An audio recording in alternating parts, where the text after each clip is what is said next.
Friday মানেই আমার বাসায় কিছু না কিছু মজার খাবারের আয়োজন। আর আজকের আয়োজনে ছিল ভুনা খিচুড়ি।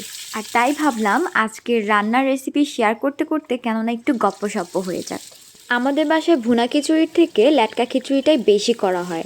আর আমি ল্যাটকা খিচুড়ি বললাম বলে কেউ আবার হাসবেন না, আমাদের বাসায় এটাকে ল্যাটকা খিচুড়িই বলে। কার বাসায় কী বলে আমাকে জানাবেন। তবে এটা কিন্তু ভুনা খিচুড়ি। আরেকদিন চেষ্টা করব আপনাদের সাথে আমার বাসার ল্যাটকা খিচুড়ির ভিডিও শেয়ার করার। আর হ্যাঁ, এই ভুনা খিচুড়িটা আমি সেকেন্ড টাইম করছি। এর আগে যখন করেছিলাম খুব বেশি একটা ভালো হয়নি, তবে এইবারের রেজাল্টটা আলহামদুলিল্লাহ ভালো হয়েছিল। খিচুড়ির থেকে আমার পোলাও রোস্ট আর বিরিয়ানিটা বেশি পছন্দ, যে কারণেই খিচুড়ি খুব বেশি একটা ট্রাই করা হয়নি। তবে আমার একটা ভালো ব্যাপার হলো যে কোনো রান্নাই আমি দু একবার ট্রাই করলে মাশাল্লাহ ভালোই হয়। আর দেখুন, গল্প করতে করতে আমার খিচুড়ি কিন্তু একদম তৈরি হয়ে গিয়েছে। এখন আমার খাওয়ার পালা। আর খিচুড়ির সাথে ছিল আমার খুব প্রিয় চাপা শুটকি ভুনা আর মুরগির মাংস। তো আজকে খাবার খেতে খেতেই বিদায় নিলাম, টাটা।